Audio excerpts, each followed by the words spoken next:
فلا اقسم بمواقع النجوم، یہ لا جب آتا ہے پہلے تو وہ مخاطب کی بات کی نفی کرنے کے لیے، نے اٹ از لائک دیٹ، یہ نفی ہے۔ لا اقسم بیوم القیامہ، تمہارے خیالات غلط ہیں، میں قیامت کی قسم کھاتا ہوں۔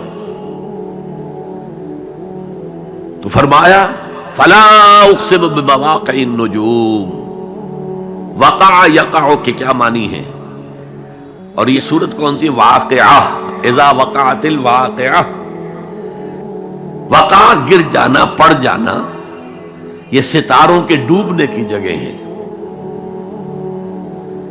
فلا اقسم بمواقع النجوم وانہ لقسم لو تعلمون عظیم، اور اگر تم جانو تو یہ بہت بڑی قسم ہے جو ہم نے کھائی ہے۔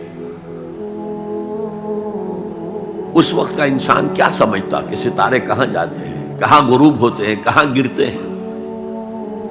آج ہمیں معلوم ہے۔ سورہ حامیم سجدہ میں جو کہا گیا ہے سنریہم آیاتنا فی الآفاق وفی انفسہم حتی یتبین لہم انہ الحق، ہم انہیں اپنی نشانیاں دکھائیں گے آفاق و انفس میں، یہاں تک کہ یہ بات واضح ہو جائے گی کہ قرآن حق ہے۔ آج ہمیں معلوم ہے خلا میں بلیک ہولز ہیں، اور یہ بلیک ہولز بڑے بڑے ستاروں کے پچکنے سے، پچک جانے سے پیدا ہوئے، اور جب وہ بڑے ستارے پچکتے ہیں، جو خلا پیدا ہوتا ہے، ویکیوم، اس میں بڑی طاقت ہوتی ہے، اس کے پاس سے کوئی سیارہ، کوئی ستارہ گزر جائے اسے کھینچ لیتا ہے قبر کے اندر۔ یہ بلیک ہولز کا تصور۔ اسی لیے اللہ نے اس وقت کے لوگوں کے لیے کیا کہا؟ فلا اقسم بمواقع النجوم وانہ لقسم لو تعلمون عظیم انہ لقرآن کریم، یہ بہت باعزت قرآن ہے، فی کتاب مکنون، ایک چھپی ہوئی کتاب میں ہے، لا یمسہ الا المطہرون، اسے چھو ہی نہیں سکتے مگر انتہائی پاک ہستیاں۔ اس کے کیا معنی ہے؟ پہلی بات تو ہمیں معلوم ہو گئی، مراد فرشتے ہیں، بے ایدی سفرۃ کرام بررہ، اسی کی شرح ہو رہی ہے نا۔ اسی سے ایک فقہی مسئلہ نکالا گیا کہ بغیر وضو کے ہاتھ نہ لگاؤ، لیکن اس کا اصل مفہوم کیا ہے وہ سمجھیے۔ قرآن کی روح تک کوئی نہیں پہنچ سکتا جب تک کہ تزکیہ نفس نہ ہو گیا۔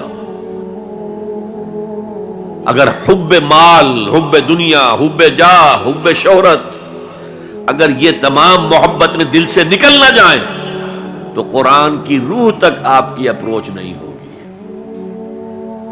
مولانا روم نے کہا ہے، اگرچہ ذرا میں سمجھتا ہوں کہ انہوں نے بہت سخت الفاظ استعمال کیے ہیں، ماز قرآن مغزہا برداشتے استخاں پیش سگاں انداختے، ہم نے قرآن سے اس کا مغز لے لیا ہے، جو ایسنس ہے وہ کھینچ لیا ہے، ہڈی کا گودا جو ہے وہ ہم نے نکال لیا ہے، ہڈیاں ہم نے پھینک دی ہیں کتوں کے سامنے جو لڑ رہے ہیں۔ علم کلام کا مسئلہ ہے صفات حق حق سے جدا یا عین ذات، قرآن مخلوق ہے یا نہیں ہے، غیر مخلوق، اور بڑے بڑے ہو رہے ہیں اس کے اوپر، یہ کتے لڑ رہے ہیں ان ہڈیوں کے اوپر۔ ہم نے اس میں سے اصل شے نکال لی، وہ کیا ہے؟ اللہ کی محبت، اللہ کی معرفت، یہ ہے اصل شے۔ ماذ قرآن مغزہ برداشتے استخاں پیش سگاں انداختے۔ تو جب تک انسان کا باطن پاک نہ ہو جائے وہ قرآن کے چھلکوں سے کھیلتا رہے گا، چاہے وہ کہنے کو مفسر ہو، قرآن کے باطن تک کبھی نہیں پہنچے گا۔ فی کتاب مکنون لا یمسہ الا المطہرون تنزیل من رب العالمین، یہ تھوڑا تھوڑا کر کے اتارا گیا ہے رب العالمین کی طرف سے۔ انزال کے معنی ہے دفعتاً اتار دینا۔ لیلۃ القدر میں آیا انا انزلناہ فی لیلۃ القدر۔ رمضان کے بارے میں شہر رمضان الذی انزل فیہ القرآن، باب افعال، لیکن حضور پر ایک دم نہیں اترا، تھوڑا تھوڑا تھوڑا تھوڑا 23 برس میں جا کر اس کی تکمیل ہوئی۔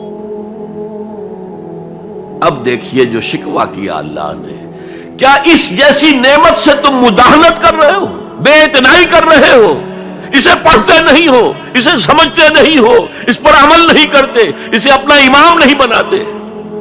تمہارا طرز عمل یہ ہے، بلکہ تم نے اپنا نصیب یہ بنا لیا ہے کہ تم اسے جھٹلا رہے ہو۔ غور کیجئے، جھٹلانا جو ہے دو طرح کا ہے۔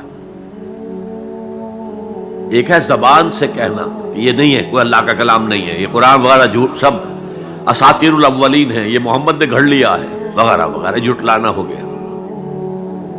ایک جھٹلانا ہے عمل سے جھٹلانا، مان تو لیا اللہ کا کلام ہے لیکن اس کی حرام کردہ شے کو اپنے لیے حلال کیا ہوا ہے۔ حدیث نبوی ہے، ما آمن بالقرآن من استحل محارمہ، اس شخص کا قرآن پر کوئی ایمان نہیں ہے جو اس کی حرام کردہ چیز کو اپنے لیے حلال ٹھہرا لے۔ اس اعتبار سے غور کیجئے، اور اس کی مثال بھی دی ہوئی ہے سورہ جمعہ میں، مثل الذین حملوا التوراۃ ثم لم يحملوها كمثل الحمار يحمل اسفارا بئس مثل القوم الذین کذبوا بآیات اللہ واللہ لا يهدی القوم الظالمین۔ مثال ان لوگوں کی جو حامل تورات بنائے گئے تھے اور پھر انہوں نے اس کی ذمہ داری کو ادا نہیں کیا، اسے قائم نہیں کیا، اس کے احکام پر عمل نہیں کیا۔ جیسے فرمایا ہے سورہ اعراف میں، قل یا اہل الکتاب، کہہ دیجئے اے نبی صلی اللہ علیہ وسلم، اے کتاب والو، لستم علی شیء حتی تقیموا التوراۃ والانجیل وما انزل الیکم من ربکم، تمہاری کوئی حیثیت ہماری نگاہ میں نہیں ہے، تمہارا منہ نہیں ہے کہ ہم سے دعا کرو، جب تک کہ تم تورات اور انجیل کو اور جو کچھ نازل کیا گیا تمہاری طرف اسے قائم نہیں کرتے۔ آج اللہ ہماری دعائیں نہیں سنتا، 30 لاکھ جا کر حج کرتے ہیں، دنیا کے حالات میں کوئی ذرہ برابر فرق آتا ہے؟ اول تو حرام کی کمائی سے حج ہو رہا ہے، تو حج ہے ہی نہیں سرے سے۔ جو کچھ کرتے گئے تھے سودی کاروبار وہی آ کر دوبارہ شروع کر دیا۔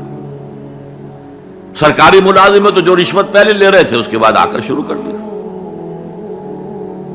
یہ کیا ہے؟ یہ تکذیب بالعمل ہے، جھٹلانا ہے۔ تم نے اپنا نصیب یہ بنا لیا ہے کہ تم قرآن کو جھٹلا رہے ہو، جیسے کہ انہوں نے جھٹلایا تھا۔ مثل الذین حملوا التوراۃ ثم لم يحملوها كمثل الحمار يحمل اسفارا، ان کی مثال ان گدھوں کی سی ہے جن پر کتابوں کا بوجھ لاد دیا گیا۔